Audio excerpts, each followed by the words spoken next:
The test is in 4 parts: Part 1, Part 2, Part 3, and Part 4. Now look at Part 1.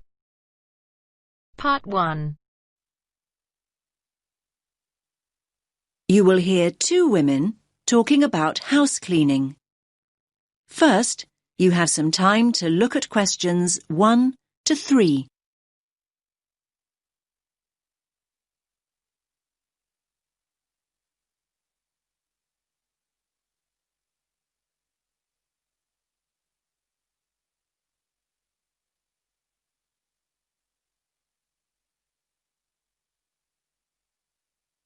Listen carefully to the first part of the conversation and answer questions 1 to 3. Well, Jill, I'm glad you had a nice holiday. We'll have to try it ourselves sometime. Yes, Kate, you really should. I'll give you a contact number for the hotel we stayed in.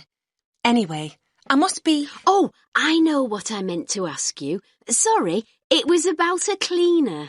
Oh, yes? Yes, we've been talking about getting somebody to come in and help out. You had a cleaner not long ago, didn't you? I thought you said having a cleaner was a waste of money, that you'd never pay somebody to do what you can do perfectly well yourself. Well, yes, maybe. But things have changed. Things are really hectic for Greg at work all of a sudden. He's never home till after 8. I end up doing everything. The house looks like such a mess. I never get time to tidy up before I go out to work, and in the evenings I just about manage to cook and wash up. Well, you shouldn't be the one doing everything if you're working as well. That's not fair, is it? I think Greg's just shattered. Oh, to be fair, he's pretty domesticated. We've always pretty much shared the chores. It's just a temporary thing, I think. I hope. We're basically both trying to juggle too much. The last thing we want to do at the weekends is start cleaning. We want to relax a bit. It's not because all the neighbours have got a cleaner, is it? You know me too well. I guess there is a bit of that. I feel like the poor relation when I tell them I do all the cleaning myself.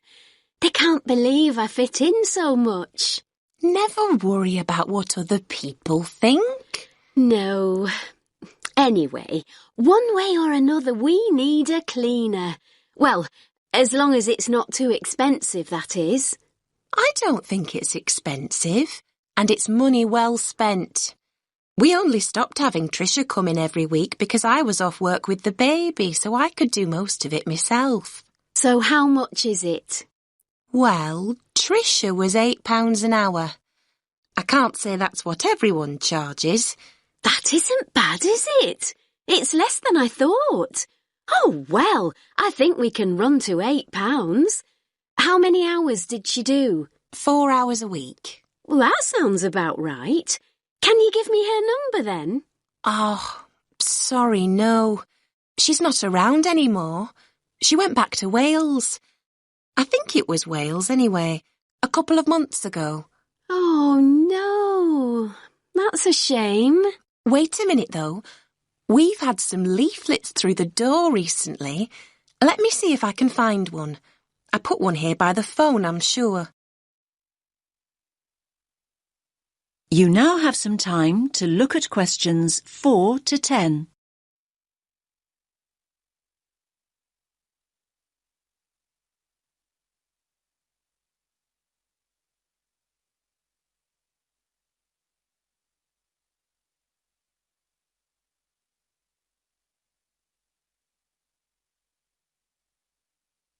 Now listen to the rest of the conversation and answer questions 4 to 10. Ah, yes, here we are. It's a company. They're called Dusters. Dusters? Yes, as in people who dust. You have to phone Abby on... Is that Abby with EY?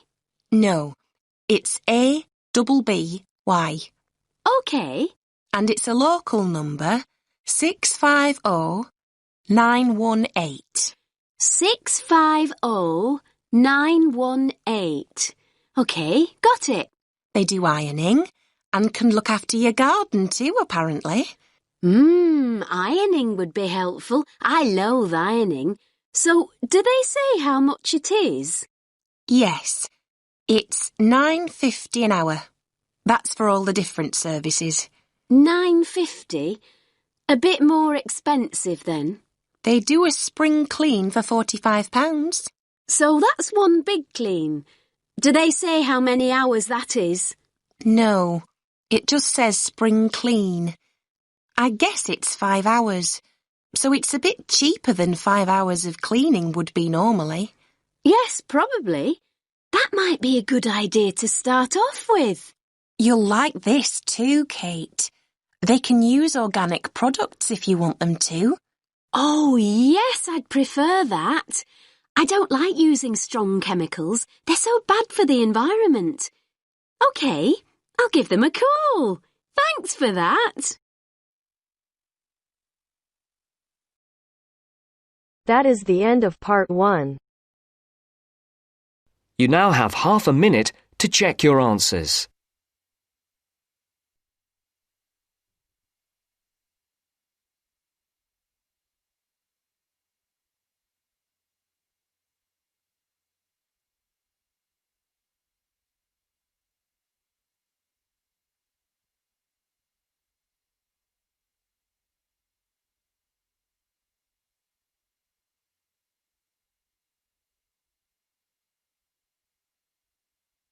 Now turns to part 2. Part 2. You will hear a member of the Active Outdoor Club talking to a group of interested potential members. First, you have some time to look at questions 11 to 14.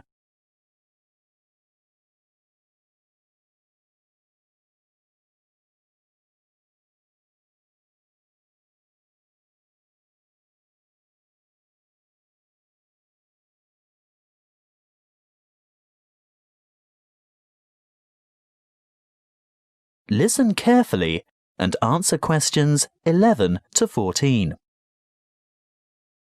I'd like to welcome you all to our Active Outdoor Club. I'll start by telling you a little bit about the history of the club and all that it can offer, and there will be a chance for you to ask questions over tea and coffee in the lobby afterwards. You'll also be able to pick up pamphlets from the table at the back of the hall, and if you wish to purchase any of our products, Bill will serve you at the front counter. As most of you probably know, the club was founded by Nick Noble about 30 years ago. He thought of placing an advertisement in the local newspaper or erecting a billboard somewhere, but it was the radio that he decided on to reach the most people. You know, other people who might be interested in outdoor pursuits. Just basic activities like walking or tramping. Anything active that could take place in some of the beautiful outdoor settings that this country has to offer. Nick was overwhelmed by the response he got, and the club soon grew from a dozen or so friends and enthusiasts to around 200 members 20 years ago, and steadily since then to reach a membership of over 2,500 now. You don't have to be a hardened athlete or extreme adventurer.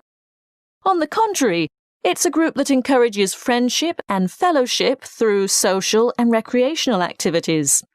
The club tries to cater for all levels of maturity and both genders. In fact, anyone who has the physical ability and a moderate level of health and fitness to participate in open-air activity on a regular basis. I think our youngest member is a 5-year-old boy and our oldest member is a 75-year-old man. Of course, we have more challenging opportunities for those who are up to it, but all excursions are graded according to level of difficulty, and there will always be something for those families with small children. More about that later. I'm sure you realise that it's part of the focus of the club to ensure that our natural environment is kept as pristine as possible. We all have a keen interest in conservation, and many of our members contribute their time or give a monetary donation to organisations that work to enhance and beautify our natural heritage. Before you hear the rest of the talk, you have some time to look at questions 15 to 20.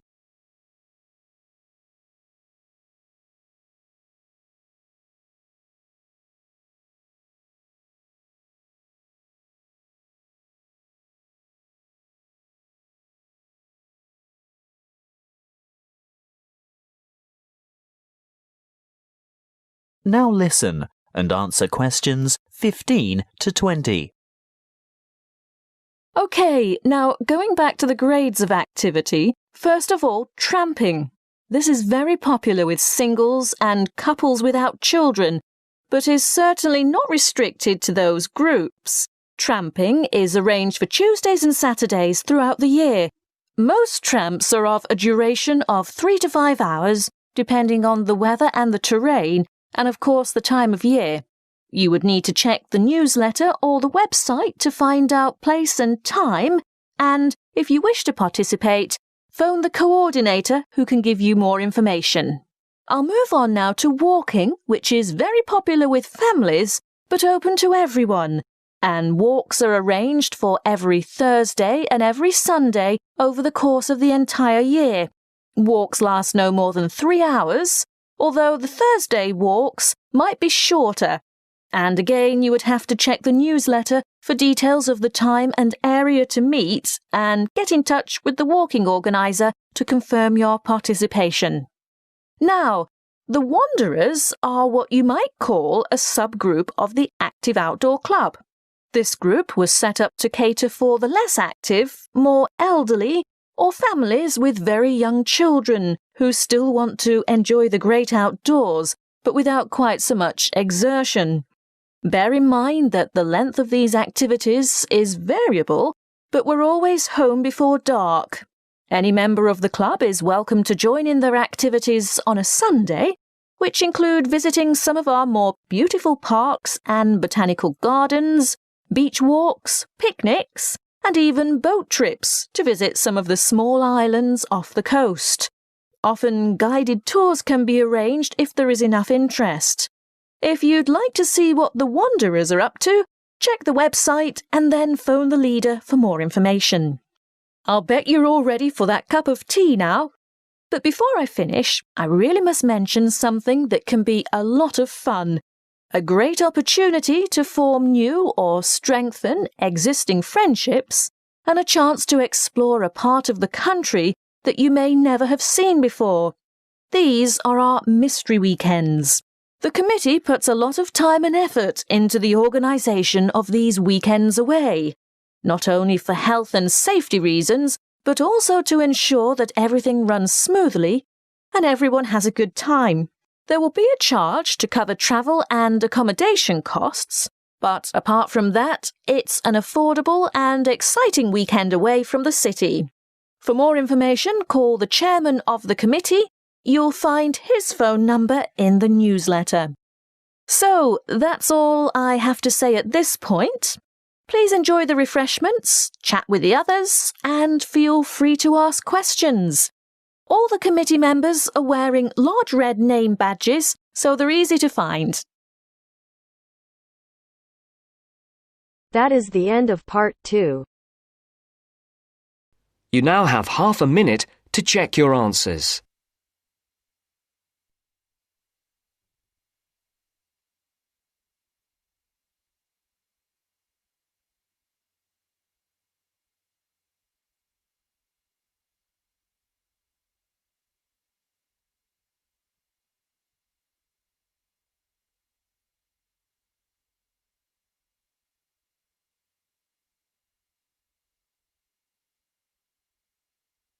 Now turns to part 3. Part 3. You will hear 2 students and a tutor discussing their plans for next year. First, you have some time to look at questions 21 to 24.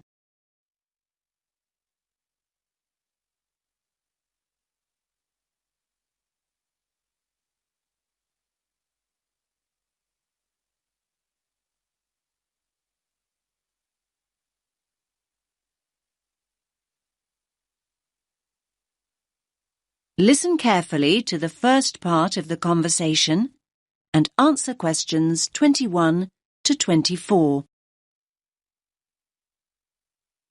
Hi, Mark. How's it going? Oh, hi, Lily. I'm okay. Have you decided what course you're going to apply for then? Yes, illustration. I've already applied to one college, actually. I didn't even know there were places that did just illustration. There aren't many. Most combine it with other areas like painting and graphic art. Unfortunately, there are no courses in London, so I've opted for Birmingham. Birmingham? I'm not sure I'd want to study there. Well, from what I've heard, you're thinking of not studying anywhere, Mark. Look, I haven't made any decisions yet, but I'm wondering what the point of carrying on at art school really is. I mean, why not just get a studio and paint? Aren't you enjoying art school now, then? Yes, I am, but this is a foundation course, isn't it? I wanted to try out all the different areas. You know, sculpture, computer graphics, a bit of everything. Now I know that I really just want to paint, though. I may as well get a studio and do it. There's nothing more for you to learn, then. I didn't say that. This isn't all about a fear of being rejected, is it? I mean, I know you hate applications and interviews and so on. You're not looking for a way out of all that, are you? No, of course not. I'm no more scared of rejection than anyone else. I mean, people not buying your work, that's real rejection, isn't it? Now you have some time to look at questions 25 to 30.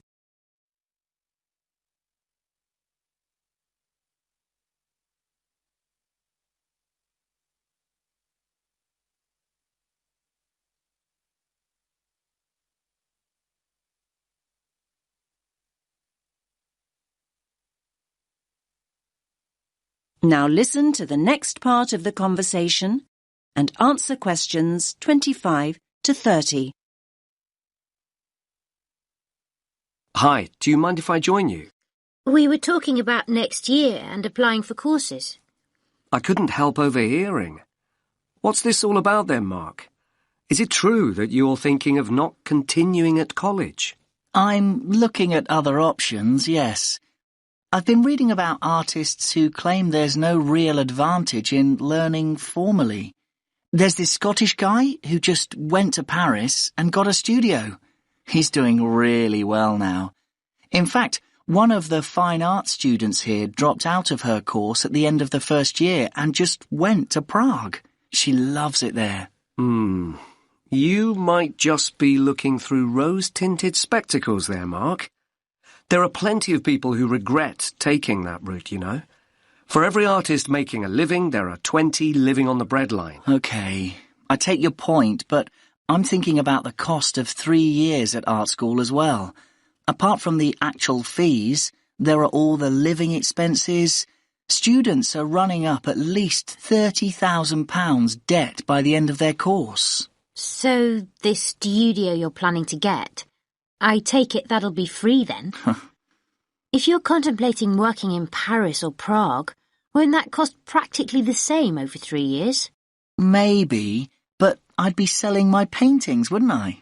In fairness, Mark, very few artists start selling work just like that. Yes, but will studying for another 3 years mean that I will definitely be able to sell my work? It won't guarantee it, but it'll make it more likely. In my opinion, anyway. Remember that there are plenty of artists who make their name while they're studying. Art schools put on end-of-year exhibitions, and influential people regularly come in looking for talent. Your work is showcased in a way that just won't happen if you're working in isolation. Yes, I do see all that. I'm just not convinced.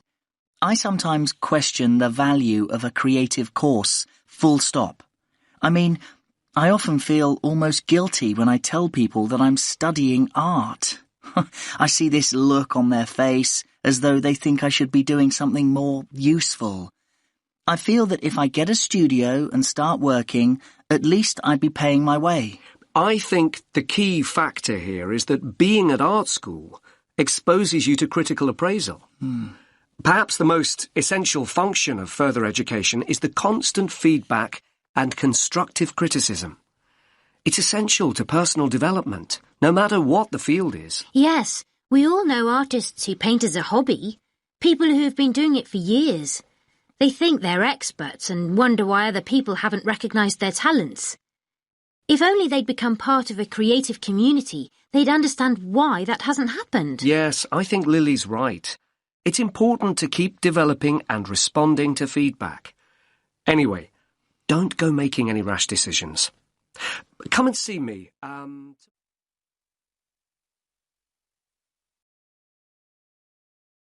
That is the end of part 3.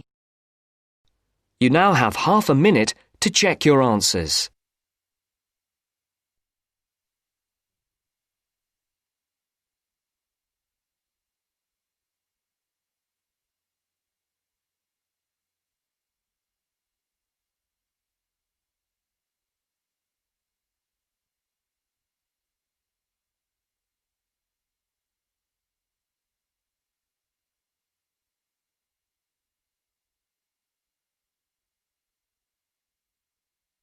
Now turns to part 4. Part 4. You will hear a lecture on volcanic activity and its effect on the atmosphere. First, you have some time to look at questions 31 to 40.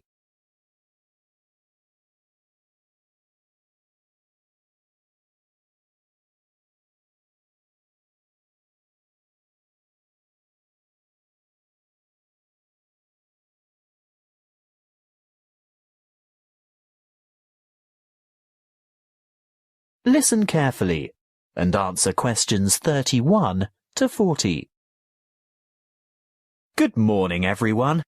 In these environmental science lectures, I guess you're all used to hearing about global warming.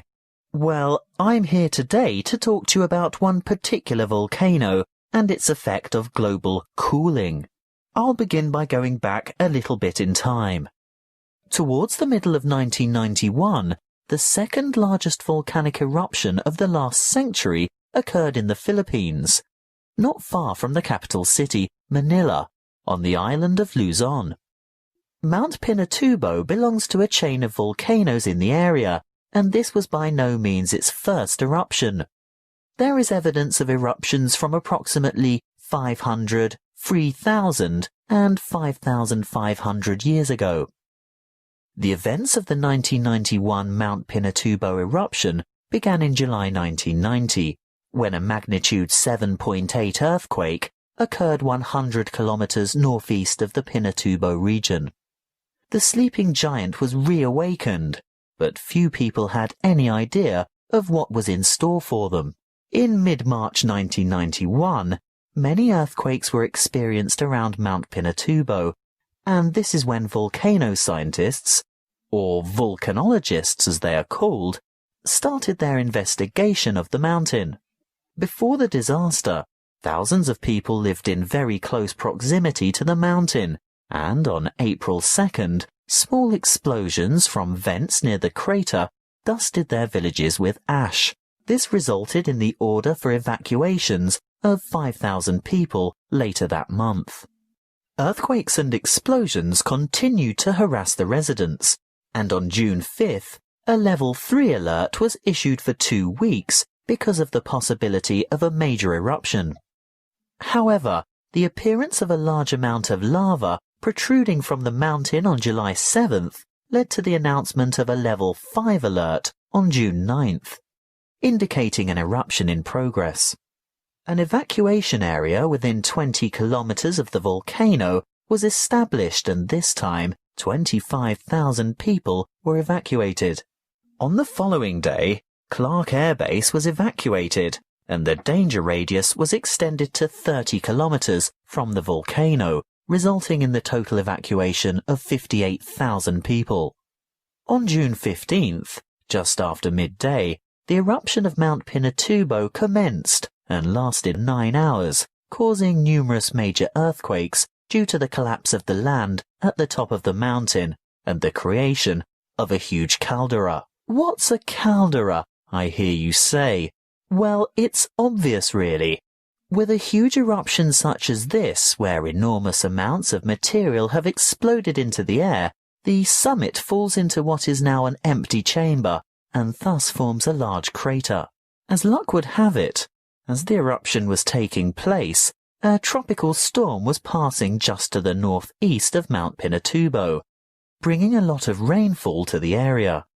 The dust and cinders that had been thrown up into the atmosphere combined with the water vapour from the storm to cause a rainfall of tephra that fell across the whole island of Luzon. Most of the people who perished during the eruption did so because of the weight of the ash collapsing roofs and killing the occupants of the houses. If it hadn't been for that passing storm, the death toll would certainly have been much lower. But that's not all. Besides the ash, Mount Pinatubo expelled between 15 and 30 million tons of sulfur dioxide gas. Can you guess what happened next? Yes, the sulfur dioxide mixed with water and oxygen in the atmosphere to become sulfuric acid, which is a major contributor to ozone reduction. The eruption plume from Mount Pinatubo reached high into the atmosphere, attaining an altitude of 34 kilometers, and the resulting aerosol cloud spread around the Earth in 2 weeks and had covered the planet within a year. During the years 1992 and 1993, the ozone hole situated over Antarctica reached an unprecedented size. The cooling effects of this cloud over the Earth were remarkable. It reduced global temperatures considerably. In the United States, for example, we experienced our third coldest and third wettest summer in 77 years during 1992. That is the end of part 4.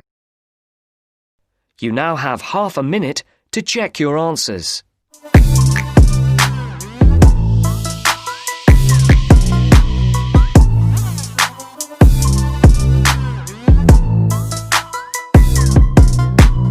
That is the end of the test. You now have 10 minutes to transfer your answers to your Ielts listening answer sheet.